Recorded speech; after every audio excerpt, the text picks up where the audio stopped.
Welcome, everybody, to the 2024 Entertainment Diversity Progress Report. I'm Mark Hoebich, and I'd like to introduce the other folks up here with me.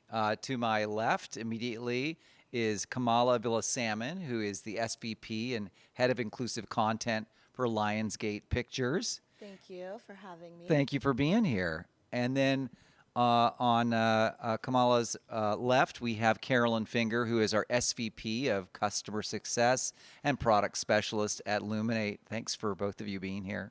Thank you.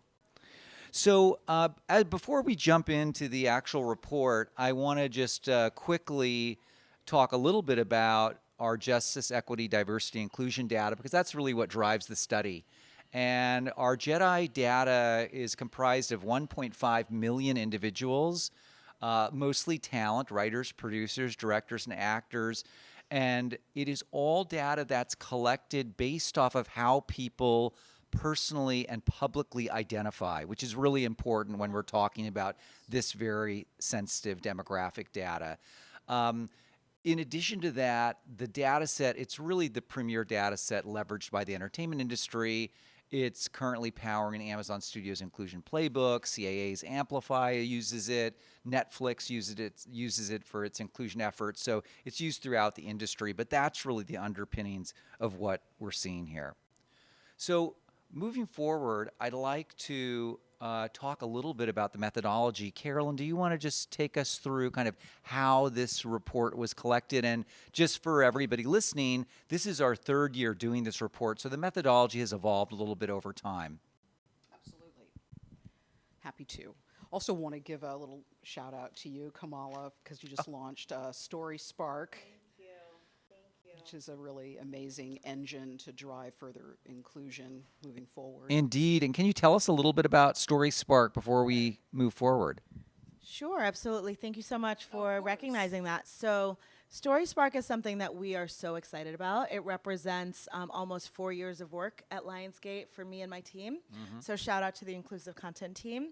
When I came in, I really wanted to make sure that as we were talking about what inclusive content was, given that it was not only a new role but a new term, I wanted to find a way to make it consistent and objective to a certain extent. So it wasn't just, oh, is there a black person in that script, or oh, is there a queer person, then it's inclusive. I wanted it to be multidimensional, but at the same time for people using it, I wanted it to feel accessible.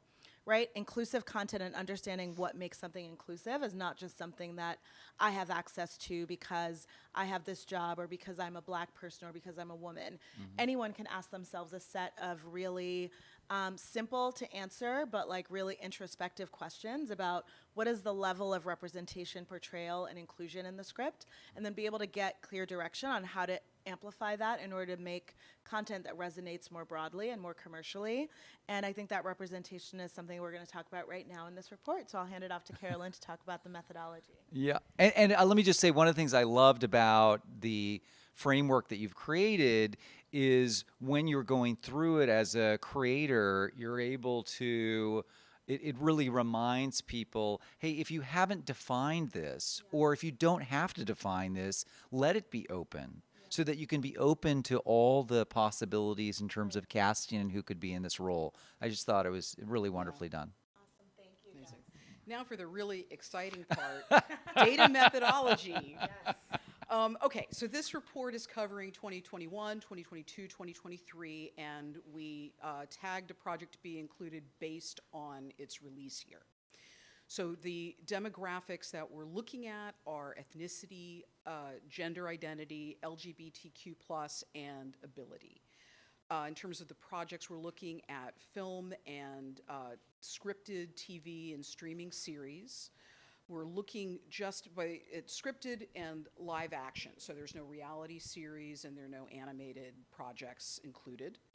We're looking at US, UK, and Canada in projects that include the English language, also main title cast, series regulars, film directors and show creators for TV, and we selected those job titles because they are the most powerful and or prominent in any project.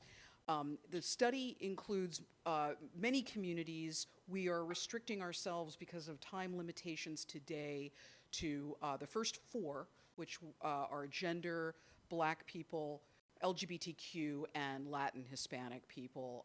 But please download the report because there's so much important information about Asian AAPI and Indigenous communities and individuals with disabilities. Right, and Middle East and North African, Yes. all in the report. And we're going to get to as much as we can, but again, we're just going in the order of the report that we have. So looks like we'll get to the first four. So let's jump into the report and let's talk a little bit about gender representation. Carolyn, I'm going to let you kind of start this one off. Okay, great. So just as a reminder that women do comprise a little over 50% of the human population, so there's some context for these figures. In front of the screen, it is a better story. It's the best story is series regulars for women roles in TV, which is about 45.5%, a little lower at 41% in film. Off screen, a little more dire. So if we're looking at film directors, and when we are looking at these projects, it's not, we're not looking at the whole indie film universe. We're looking at the majors and the mini majors. So women directors, are not even 20% of the people who are empowered to direct a film. Looking at show creators, a little bit better with 26.5, but a lot of work to go there. Yeah, and I think it's worth kind of asking the question, obviously 2023, the latest year of our study, we had dual strikes, we had the contraction in production happening. I want to ask Kamala, how much of this, from your vantage point, has impacted representation of women, the strikes in particular, when we're looking at the 2023 cycle from a Lionsgate lens, let's say? Yeah, so I think that what's really interesting is that we have to think about sort of, the long tail of what the cycle of a project is from inception through production through release, Yes. right? So obviously a lot of the impacts of the strikes that we endured, this year and last year are going to start showing up. Some have started showing up a little bit in 2023 in terms of releases that may have been pushed or not finished, but then also will continue to show up in 2024 and 2025. I think sort of like one of the big things when it comes to reports like this is to ensure that when we're looking at these numbers, we're trying to bring the context of sort of all of the decisions around it. A lot of times we just look at the numbers and it's up this year, it's down this year, but there isn't always the conversation about what is driving that. Yeah. So when we have a good year, we could repeat it. And when Yeah. we have a down year, we might know what maybe didn't go as well. Right. I would say some of the things that I'm seeing just sort of from a broad industry perspective, and I can talk about film, Yeah. more specifically. I don't really work on the series side. But I think that it has to do a lot with sort of the tension to align, commerce as well as what creators want to make, as well as what audiences want to see.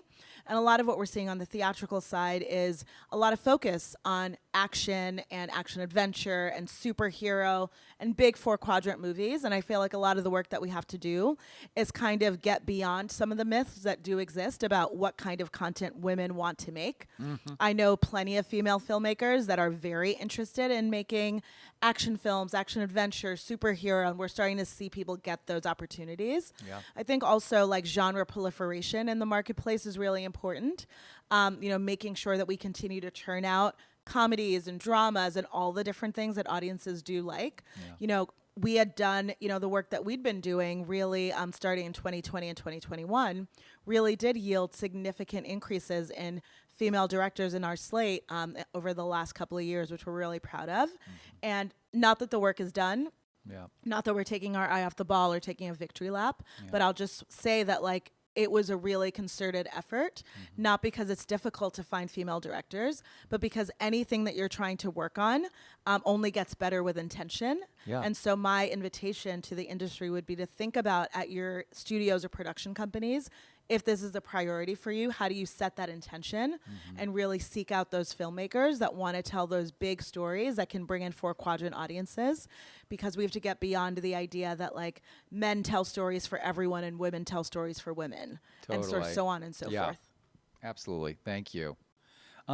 This is a part of the report that I want to ask both of you about. I think it's very, very exciting, and it's something that we've also seen in other studies that have come out recently. I know we talked about the McKinsey study a little bit already, but one of our biggest takeaways was how when you have women in charge of a production, how that impacts the roles that are filled in the production. Carolyn, do you want to talk a little bit about that? And then I'd love to hear Kamala's perspective as well. For me, this was one of the most fascinating takeaways because it really is about the ripple effect of inclusion. And so, in seeing that, in the film business, women are, there's kind of like one female director to every 4 male directors, and yet, such a higher probability, rate, of inclusion in front of the screen. I felt like that was just very moving to me. Yeah, and I will say it echoes things that we've seen in studies that we've done, whether it's looking at first-time filmmakers that are women or otherwise underrepresented, as well as experienced directors that are women or otherwise underrepresented, LGBTQIA, people of color, people with disabilities. And I think that there just is a lens that people from underrepresented communities bring to their projects, which is part of what makes it so great to ensure that we have a really diverse set of filmmakers making content. Because when you are a part of an underrepresented group, you tend to be more attuned to thinking about sort of the roles that those people might play in the projects that you're putting together. And so I think that it is it's a celebration of female directors and female showrunners to say the work that they're doing really is moving the needle forward. And if Hollywood is serious about maintaining and increasing the momentum, empowering female creators and showrunners and directors is critical to that. But I would also take it as an invitation to male directors and showrunners, right? Making progress in this industry in the area of inclusion isn't something that is women's work or people of color's work or queer people's work to do.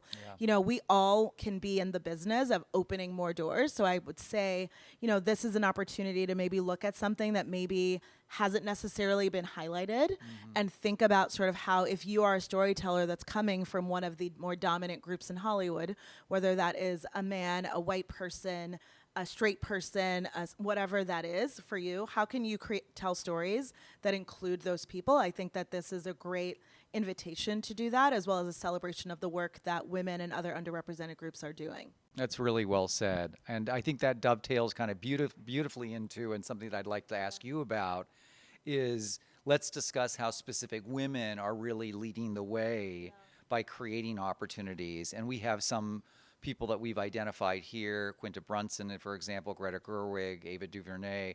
But in your work, talk about some of those individuals who have really actually made room for others. Yeah, I mean, these are some of my favorite creators, so I'm really excited to see them here. But as I said, at Lionsgate, we've been able to really lean in on this effort as well.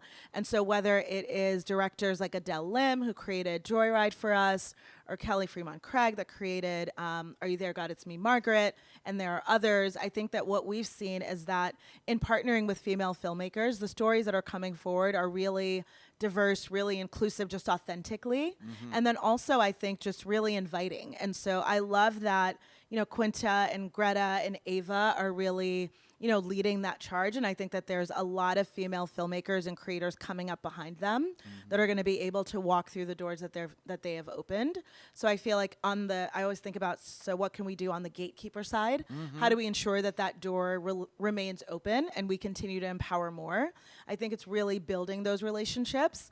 A lot of these women and others have people that they are mentoring that they may want to bring in next. How do we think about kind of always empowering that next generation so that we're not sort of looking to only 3 luminaries or whatever the case may be? We need so many more. Absolutely. So let's move on to LGBTQ plus representation. So before we jump into this section, I just want to highlight UCLA's Williams Institute, which is really the foremost think tank around policy as it relates to gender identity and sexual orientation in the United States. Their most recent study suggests that about 17% of Americans between the ages of 18 and 24, identify as lesbian, gay, bi, or trans. When you look at the broader population, it's consistently around 5.5%, but it's just an interesting stat as we jump into the numbers. So the first thing we have up here is film, and by any measure, and the 4 metrics we have here, film has really had a banner year. We see increases across all of the metrics. We measure main title roles played by LGBTQ plus talent, LGBTQ plus film directors, films featuring LGBTQ stories, and so on. So some of what we're looking here is driven by outstanding content. And I like to mention Naiad is one with Annette Bening and Jodie Foster. Um, uh, uh, uh, Rustin was just fantastic, and Higher Ground Productions, which was Barack Obama and Michelle Obama's production company, was behind that. Red, White, and Royal Blue was a charming romantic comedy that came out in 2023, Theater Camp, which Ben Platt was involved with. So it's been really an incredible amount of content that's come out. One thing I do want to point out, I think it leads to kind of interesting question for us that I want to kind of discuss is, as we move into TV, we're going to see that we see a reverse trend. But if we focus in on LGBTQ plus stories, you'll see that even with the decline, LGBTQ is at 9.9%. And just to remind everybody, in film where we've seen an increase, it's 6.8%. I wonder, and this is open to both of you, what do you think drives that in film? Why do we see film lagging a little bit, even with the increases that we've seen? Please jump in. I think film is, first of all, it's not as robust a business as TV. There are not as many opportunities, and I think when there is scarcity, or perceived scarcity, then there is just more conservatism that happens. That's my take on it. And it's tough. Yeah. I mean, I can add to that. I think, again, not working on the series side, I'll just affirm what Carolyn said about volume. Yeah. Because I think volume of content really does impact, when you have more stories to tell, people start to get into the sort of diversification of portfolio. Yeah. If you think about it from a financial perspective. Yeah. Versus like if I'm only going to hold 2 stocks, it's very difficult. You know what I mean? So if you're making 12 projects a year or whatever it is versus, I don't even know what the number was of number of series that, Netflix or, even a traditional broadcaster might have made. Yeah. Like last year, it's 2, 3, 4, 10 times. Yeah. But I do think that also we have to think about kind of the life cycle again of how long it takes for things to kind of get through the full film cycle. It is more of a 2 to 3 year process. So I'm hopeful that based on what you shared, with respect to the data on representation, especially with younger audiences, we talk a lot at our company about Gen Z. Gen Z is absolutely the future of theatrical, both sort of literally and figuratively in terms of the things that they're interested in. We're constantly talking about what feels relevant to them, what will feel resonant and authentic. And so I think overall the story of inclusion a lot of times is the audience really showing up and demanding the type of representation that they want. Yeah. And so I believe as that generation becomes more vocal, but also more embedded in the entertainment industry in front of and behind the camera, that will really start to drive more change because people are naturally drawn to tell stories that feel authentic to them, which is why the diversification of the gatekeepers and the storytellers is so critical because, you will always have to remind someone to tell a story about you, but you'll never have to remind me to tell a story about me. Right. And so if you fill the room with different me's, then you can start to really replicate the audience that you're trying to meet, which is absolutely the goal and the purpose of the entertainment industry. But I think also our biggest challenge is continually trying to keep up with where culture is going. Absolutely. I agree 100%. And, going back to series, just to finish off this slide, I'll just point out that in 2023, we lost Pose. We also lost the L Word Generation Q. And if you look at American Horror Story, the latest version has less focus on LGBTQ stories and talent. So those 3 made up a significant amount. And when we see shows like that go off the schedule or are no longer streaming, then it impacts these numbers as well. I'm sorry. Go ahead. I No, go also ahead. was going to say, and this kind of goes into Heartstopper, but looking at the T in LGBTQ, particularly with Pose and L Word Generation Q, there was a lot of trans representation specifically that was lost. And as you're going into Heartstopper, and Gen Z, it's a kind of a perfect. Yeah, it sort of dovetails beautifully. Yeah, it's Heartstopper. This was a charming film if you haven't had a chance to see it. And something that really was incredibly successful. We had 371 million minutes watched in the first 2 weeks, according to Luminate's streaming viewership metric. Additionally, it reached the top 13 in the Luminate charts within its first 2 weeks, so it performed very well. And that's really, I think, resonating with that 18 to 24-year-old demographic that is now identifying at about 17% LGBT. Okay. With that, let's move forward into Black representation. You want to kick us off, Carolyn? Absolutely. Obviously, it's not my lived experience, so Kamala, please feel free. But I'm happy to talk about our data findings. We did see some improvement with main title roles with Black talent in 2023, but in aggregate, it's we're looking at 18%. Also some gains with directors, but that puts us at 10%. And then with the percentage of films that have Black talent is about 50%, which is an overall decline from the prior 2 years. But, the thing that that we do in our data set that I think is compelling is we're not just looking at the identities of the talent, but we're also looking at the content of the stories. So we have an arena called Black Stories, and what that's looking at is stories that are centering the lived experience of whatever the cohort is. And so in this case, we're talking about Black stories. We're better than 2022. I think 2021 was a better year because of COVID, and there was so much material that got released, on at home streaming. So we saw this bump that still was not enough, but we're now seeing that pullback. I don't know if you want to add anything to that. Yeah, sure. And it might be on one of the subsequent slides when we start to talk about specific titles. But I think I found this particular piece of the data really interesting because the idea of Black stories, like, what does that mean? Right. And we spent a lot of time on our team really driving home the point that Black is not a genre.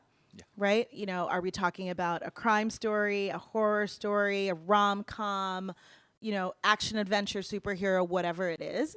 Because I think part of what has happened is that sometimes, we have made the box of things that go into the Black stories box too big. Yeah. In ways that then, sort of message to stakeholders, gatekeepers, and audiences like this is about Black people and only for Black people, right? But I do think that this is an interesting stat because the way that you guys have defined Black stories are stories that are about something that is specific to the lived experience of Black characters or communities, such that if you were to strip out that element of the story, it wouldn't exist anymore. A canonical example would be something like Roots or 12 Years a Slave or something like that, where there is no story if you're not talking about the Black experience. Yep. But I think that it's worth remembering that, when you look at the difference between percent of main roles played by Black talent and also percent of films with Black talent in it compared to percent of films with Black stories, those numbers are not the same because Black talent can be and is in stories that are not in the bucket of Black stories that only pertain to Black people. So I think that that's an interesting one to think about, sort of like as we continue to diversify the landscape, how do we continue to balance stories that center Black people and stories that are about Black experiences, while also recognizing that none of them are solely for Black people. Yep. Because we talked about this too. I've never seen a similar stat for percent of films featuring white stories, though, because that's just considered default. Though many films that star white people really can only happen if those people are white. They are actually about white experiences, but they are elevated as universal stories. Right. So I think how do we hold that tension and understanding that specificity is a real thing, but also white is not default. White is not universal. That's right. It is its own specific experience as well. Yeah. Well said. And I think it's important to point out that according to the U.S. Census, the Black population in the United States is about 14.4%. Right. And so we can see, just based off these numbers, there's still work to do. Yeah. I mean, clearly. Let's talk a little bit about series, Carolyn, and where we are. And the question for both of you here really is, while we're seeing declines again on the series side, and a lot of that has have to do with kind of the production life cycle and the contraction that we see, but when we see these declines, these numbers are still more robust than what we see on the film side. Right. So I'd also, maybe we can talk about it in that context as well. Yeah, I mean, to me, a lot of it also is a story of distribution, because when you're talking about television, you're talking about networks that might exist just for specific cohort, lifetime television for women, speaking of, genres. So, and then also if we talk about main title cast, that is specifically referring to a billing block or a movie poster. And that real estate is, extremely valuable and protected. So you need to have representation that's going to fight for you to be on that poster. Series regulars is not, it's a very important role on a TV series, but it's not freighted with that same kind of political. So it's not exactly one-to-one when we're Right. doing, like, main title roles versus series regulars. Exactly. So I think that helps drive, more inclusion in TV. Yeah, okay. Let's actually, this is for you, Kamala. I really want to talk about how diverse Black narratives have really flourished in 2023 and get your perspective on that. Yeah, I love this slide because I think that, like, while at first blush you're like, oh, these are all stories with Black people in it, but when I look at it, I see an action movie, I see a musical, I see a sci-fi, I see our own beloved horror comedy, The Blackening, right? Yeah. And it really underscores what I was saying before about, Black not being a genre. And I think so when you have stories that really are showing different aspects of the Black experience, but also many of them are also just showing different aspects of the human experience in different genres. You can bring in a lot of different types of audiences. So I think each of these, while they may have some audience overlap, have a lot of, like, audience non-overlap, right? Because the horror movie is serving horror fans. The sci-fi movie is serving sci-fi fans, some of whom are Black, some of whom are not. And so I think as we're thinking about how do we build more inclusion in the industry, I think audiences want to see and deserve to see more of this, versus what you might hear from Black audiences a lot is that sometimes, it feels as if the content that stars Black people tends to be a little bit pigeonholed in terms of, like, what type of movie it is. It's always like a dramatic biopic, or it's always a story about prisons or plantations or the projects. And, this is such a beautiful representation of we're so much more than that, because we too are human, and humans are much more than any one thing. So I love this slide, and I hope that we are able to replicate it in years to come. I love that. Thank you. I will say, Jordan Peele's latest got pushed to 2026. I saw yesterday, so I was like, well, there goes 2024. Well, the lane is open. Yes, Yeah, exactly. Yeah.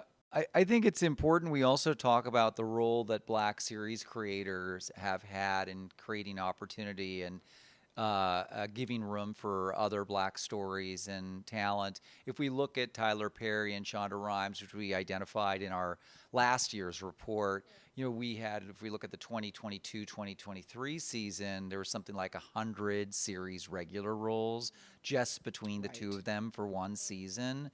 So it's incredible the impact an individual can have. But let's talk a little bit about specific individuals. And we have Courtney Kemp here and Quinta Brunson, the role that they've had.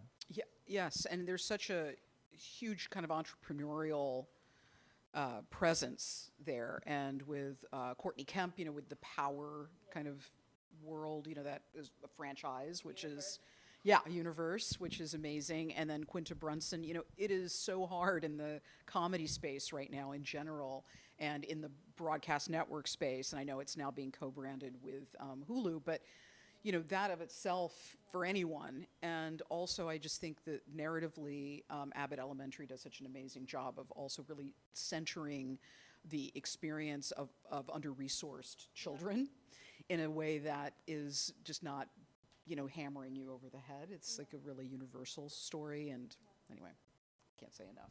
I was just going to add, like, we talked about this a little bit, but when I look at Quinta and Courtney, and like, we're obviously so proud of the Power Universe on the Lionsgate Star side.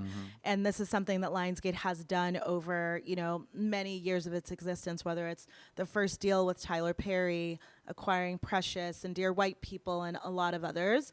I think that what it really shows is, like, my funny joke, we'll see if people laugh, is that the only trickle-down theory that actually works is empowering underrepresented people at the top, because that inclusion does actually flow down through the ranks. That's right. Through what's happening in the crew, through what's happening in front of the camera, with cast, through what's happening with writers, through what's happening, like, kind of all the way through. And so when it comes to sort of investing in inclusion, if you are a studio executive or a production company executive or a network executive, whenever you start to empower folks from underrepresented communities to be not just at the table, but at the head of the table, they always pull up chairs for other people. They always pay it forward. They always continue to, like, push it forward. So, like, trickle down we can believe in is possible. Alrighty, let's move into Latin Hispanic representation. So the Latin Hispanic community in the United States is about 19.1% of the population. What's really troubling about the findings in this year's report and past years is how extremely underrepresented Latin Hispanic is within the entertainment industry. And here you're just seeing some of the numbers on the film side. In 2023, we had an increase from 2022 to 8.1%. Latin Hispanic film director roles is at 6.8%, but even with that increase, it's nothing to cheer about. Actual Latin Hispanic stories, which is shocking given that Latin Hispanic community really over-indexes on box office. I think they're about 19% of the population. They're about 24% of box office receipts. Same number for streaming subscriptions. So it's really an underserved community and underrepresented. And when we look at the TV side, we're seeing a similar thing here. What's interesting here is, while we see this, the one thing I wanted to ask you about, Carolyn, I'm sorry I lost my train of thought, was around the cancellation rate for series. Oh, yeah. So it gets worse. I mean, these, if you have 40% or more of a Latin Hispanic cast, then the chances of cancellation go up by, 36 to 40%? Yes. Yeah, it is really, you almost can't overstate it. It's almost like an erasure just based on the contributions of this community and just the sheer numbers and spending power. Yeah. And the series drop-off rate, if we look at this just for series creators, that drop-off rate is really shocking. We go from 4.9% to 2.1% just from 2022 to 2023. So it really is shocking. Yeah, I mean, I think that when you see numbers like this, you have to kind of really zoom out again and really think about what are the broader marketplace dynamics. Yep. I think that, when you have a small sample size to begin with, if there's only 4 projects and one of them gets canceled, you've lost 25% of the representation, right? So, that is a huge number, and yet the volume of loss is 1 show, right? And so I think that, when you are dealing in these small numbers, any change at any moment is extremely dire to the total pie. And so part of what we need to do is really sort of look at sort of what is choking the pipeline along the way, such that we're arriving at a place where maybe we have 10 series in a season, or maybe we have 3 or 4 Latinx-centered films in a year. Yeah. Because once you're in that spot, any little change is monumental, right? And so how do we get to a point where we have 20, 30, 50, so we can start to see the typical changes that happen in an industry, Sometimes things get renewed, sometimes things get canceled, something gets pushed. Like those things are sort of business as usual, Yeah. but not when you're talking about a very small sample size. That's right. So I always like to encourage people to kind of pull back and really think about sort of what is the bigger picture really trying to tell us that isn't about what's happening to any specific show, Yeah. and is more about what are the marketplace dynamics that lead us to a point where two things being canceled can be 50% of the representation that year. And I think it's also yes, and I would say systemically what is happening in the entertainment industry, and from our perspective, we don't have enough Latin Hispanic executives in places where they can really greenlight and move things forward and advocate for the community in a meaningful way. There's the talent is out there, but they need voices within the executive ranks. So, changes need to happen, I think, at all levels. I agree. I mean, I was just going to give a shout out to, I think, we obviously in the theatrical side look at the box office information every single week. And what you said about Latinx consumers over indexing is so true. And it's something that we talk about at our studio. How do we reach them? How do we serve them?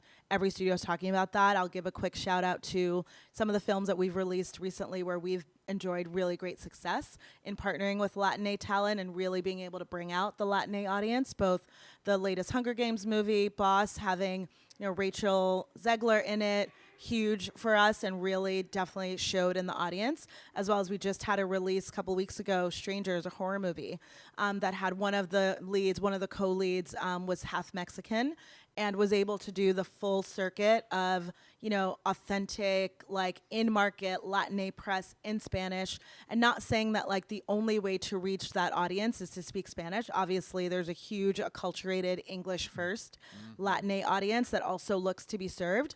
But for them, a lot of times I feel like what I'm hearing from the community is that we are not either or. We are not either American or Latinx, we're both. Right. We don't speak either Spanish or English, we speak both.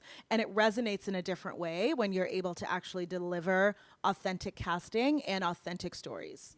Absolutely. I was going to say, we were talking yesterday, and we want to point out that the Latina community is not a monolith, and it's inclusive of so many individual cultures, and because of that, it is even more stark, the lack of representation, because that's across every Latina identity. Yes, absolutely.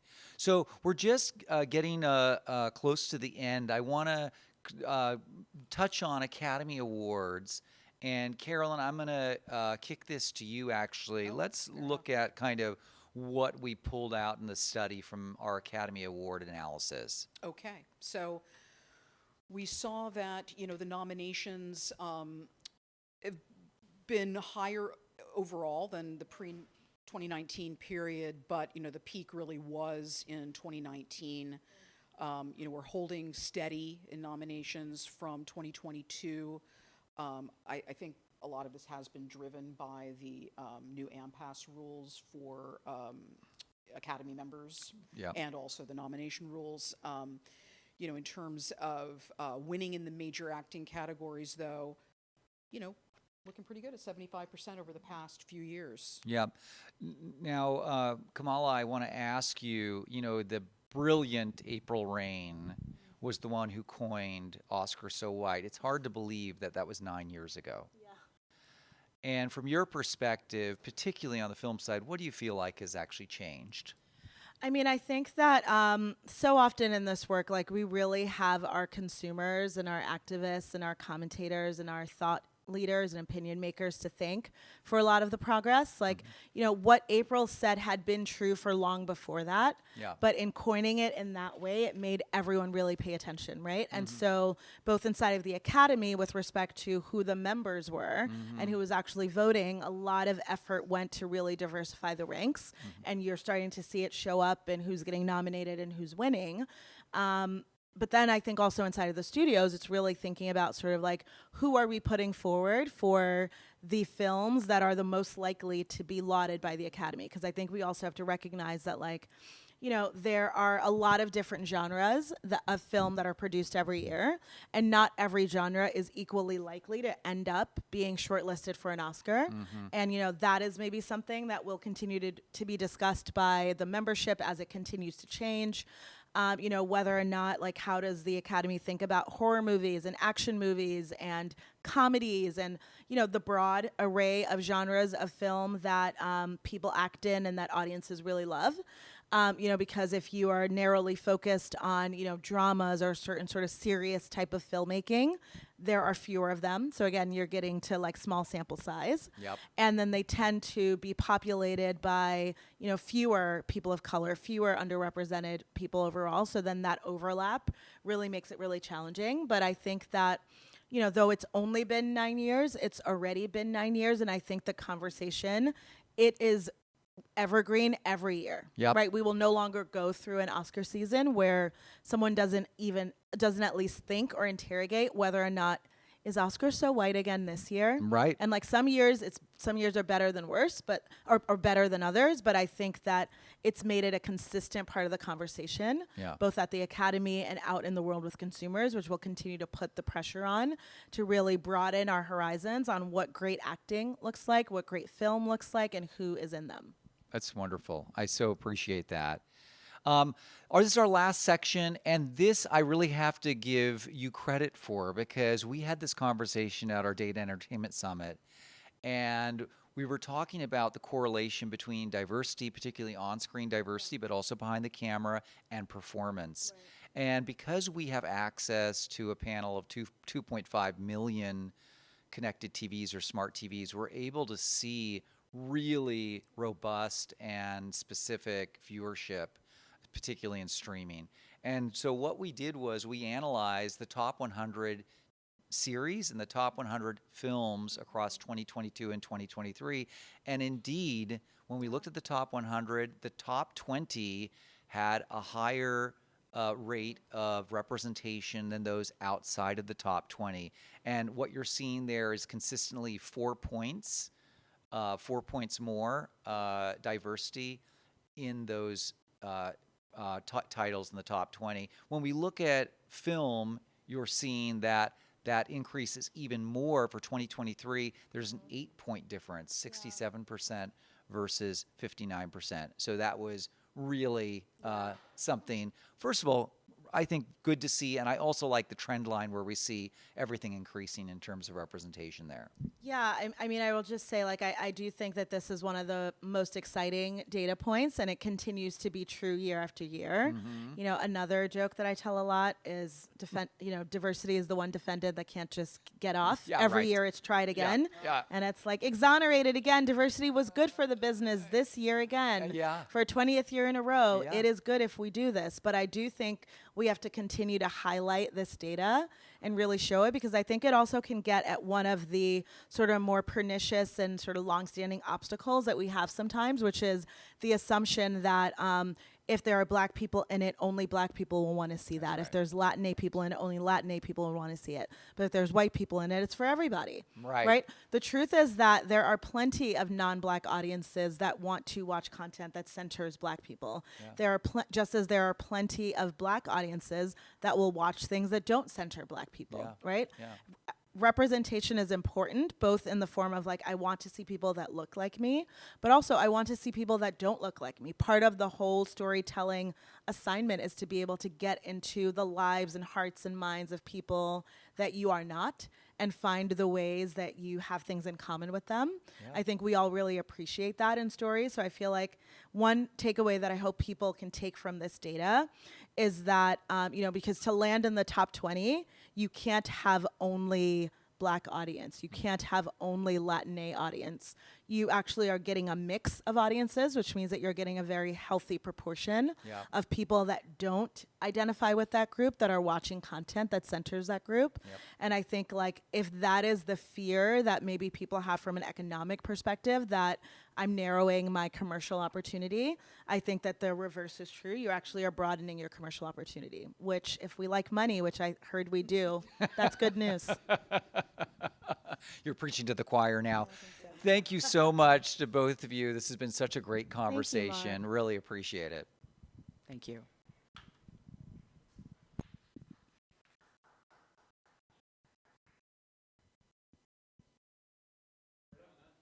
All right. Thank you.